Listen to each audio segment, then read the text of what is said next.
Welcome to our CleverTap quarterly fireside chat. I'm Dave Dabbah, the CMO at CleverTap.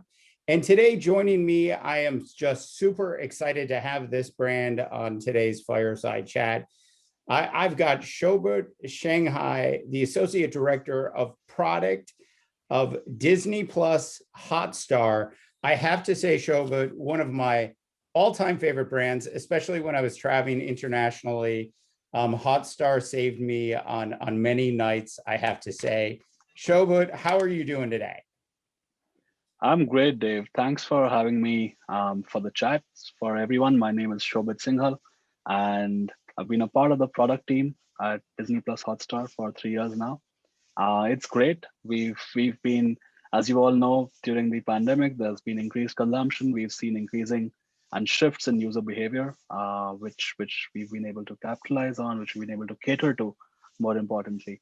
And it's been a very interesting space. I would love to chat about it further. Yep. And I'm super excited to get into this because live streaming services like yours are where personally, I think I spend 80% of my time when I'm on a mobile device. It's just that. My wife always tells me that the iPad is really just a small television, and that's all I do with it. And I always agree with her on that.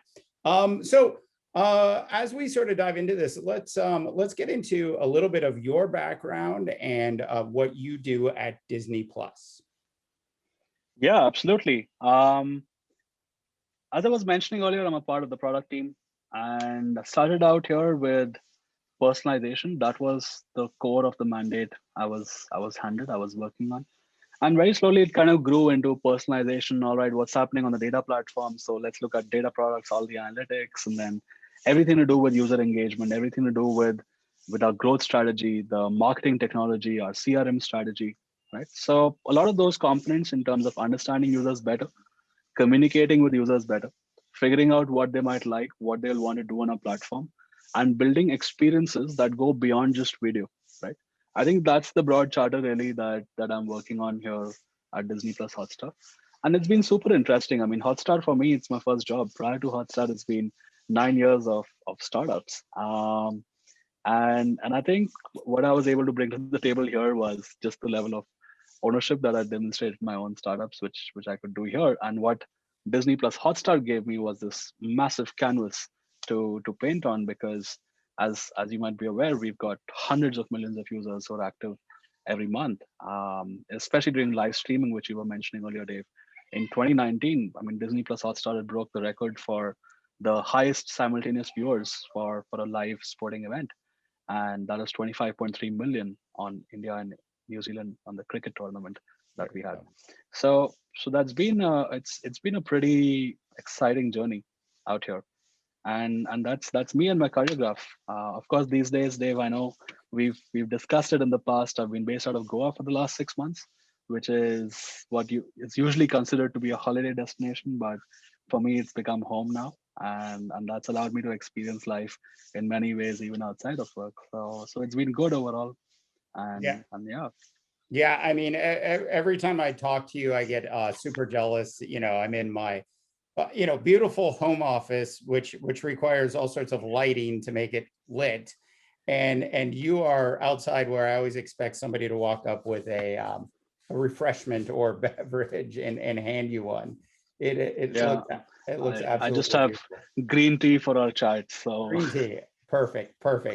So one of the things I'm definitely sort of curious about, especially for this upcoming year, which is a little bit different than last year. But maybe you can tell the audience, what are some of the key metrics that you guys are really going to be sort of honing in on this year, that might even be a little bit different than in years past? sure. I think there is a concerted effort on increasing user engagement. It is clear to us that we've pivoted somewhat strategically from being just an AVOD business, an ad-led video on demand business, to being a heavily tilted towards SVOD, which is a subscription-led VOD business.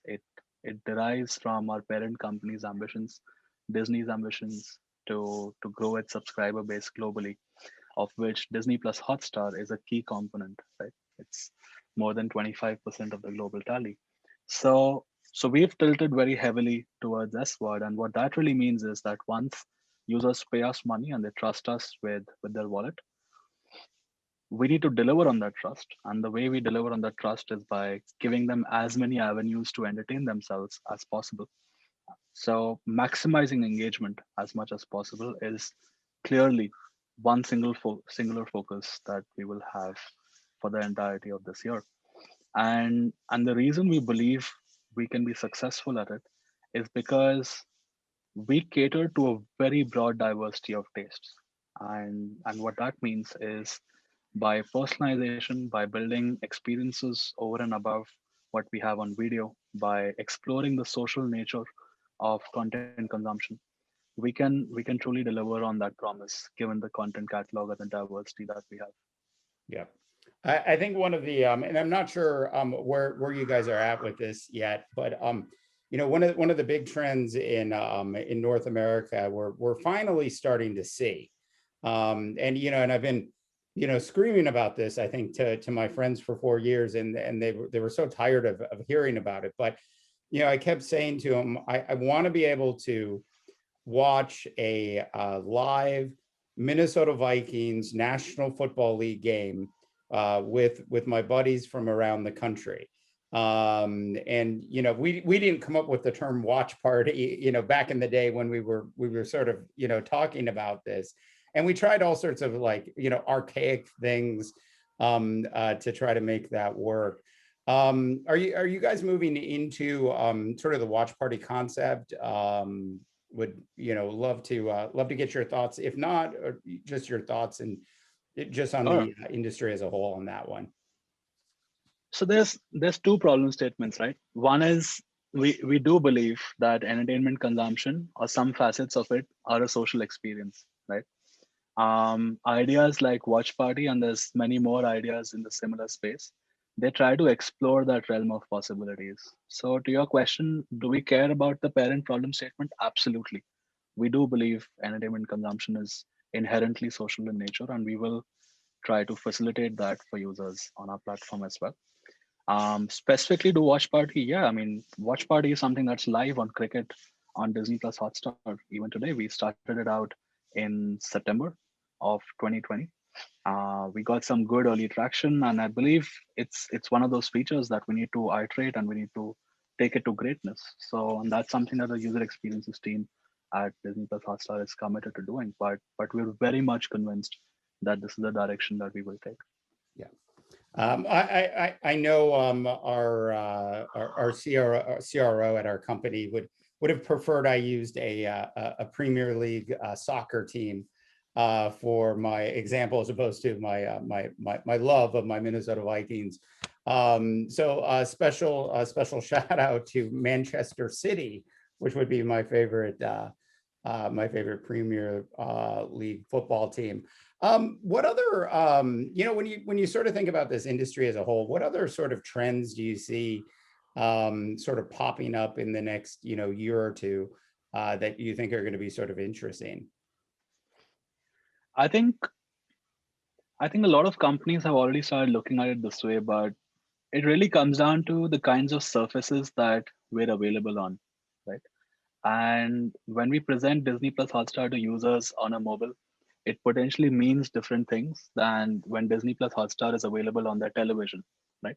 You were mentioning that the iPad has become the television, but we see these surfaces as distinct because there is a huge shift in the way users get to interact with these different surfaces, right? One is right in the palm of my hands and it's really up close, it's personal, and the other is basically it's on a wall, it's probably much bigger, and there's probably people around me who are looking as well, and it's not as simple to navigate because it doesn't respond to my touch or it doesn't respond to whatever I'm thinking. So so we believe that users come to these surfaces with slightly different intents, and if a platform can better understand why users have come to the platform, they can cater to them better, they can serve their needs better. And I think that is something which we will start investigating very closely in terms of what is the relationship for the same user on a mobile phone, on a larger surface, right? And how do they interact with it differently? How can we help their journey better? I think that's going to be a big focus area for us, because in the future, we believe that the ways users interact with all of our platforms combined, it's going to change drastically, right? Yeah. Touch is just one thing that we have, right? Like in emerging markets, voice is becoming huge, and and we believe that the technology here is only going to grow further and further. So Yeah. this is where it's going to come down to: how well does the platform understand the user? Yeah. How well does it understand what the user needs at that moment, in that instant? What's the intent? I Yeah. think these questions are going to be the most critical towards determining success. Yeah, it's a really interesting sort of concept and statement. I mean, when I think of myself personally, if I'm watching Netflix or Hulu or something like that here in the States, um, what I watch before midnight, you would think I was into romantic comedies, and it was something that I absolutely loved.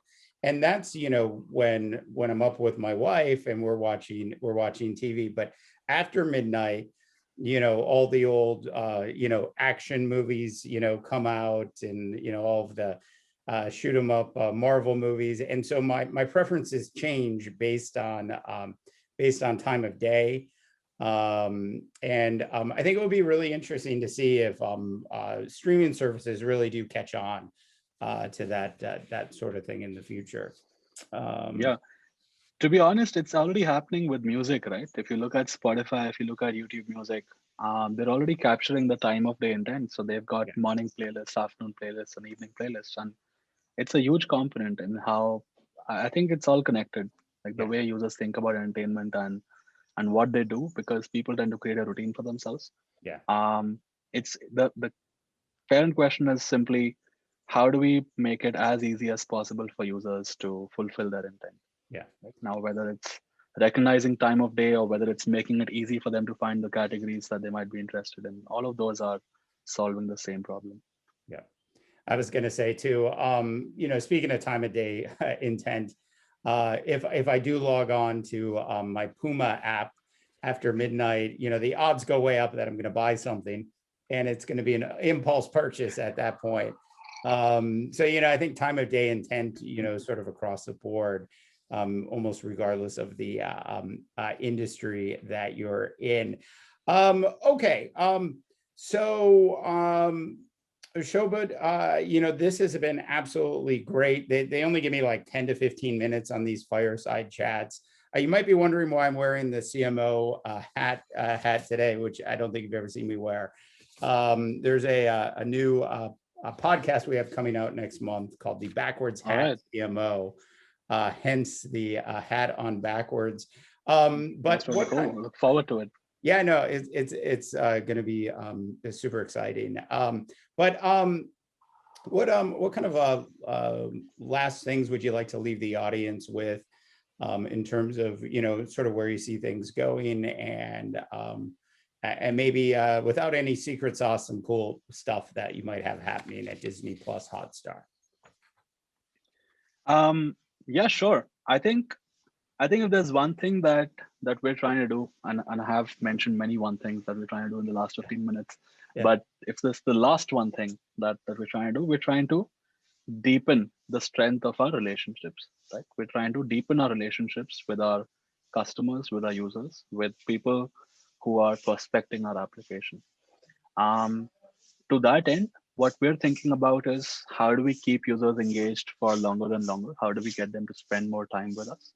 We're also thinking about, how do we give them more and more reasons to keep coming back to us, right? Like, say in the example that you mentioned about the soccer league. Sure, you'll probably watch maybe half an hour on average of a match, but you'd like to keep up with the score a lot more frequently than watch the entire thing. So we would love to give our users a reason and an ability to just passively consume the score. And maybe the 3 or 4 times that they actually care about watching the exciting parts of the match, we'd love to make them available on demand on a single tap. So we're thinking about more such experiences that allow users to create habits with us. And that's really how we think we will extract value. And we'll be able to do that if we understand our customers better, if we understand their needs better. So that's the aspiration that covers everything. Fantastic. Well, once again, thanks so much for joining me today on this fireside chat. I can't wait for COVID to be over. I'm going to hunt you down wherever you live, and we can do we can do one in person one of these days. I think that would be great. Absolutely. For the CleverTap Quarterly Fireside Chat, that is Shobhit Singai, the Associate Director of Product at Disney Hotstar. I'm Dave Dabbah, the CMO at CleverTap.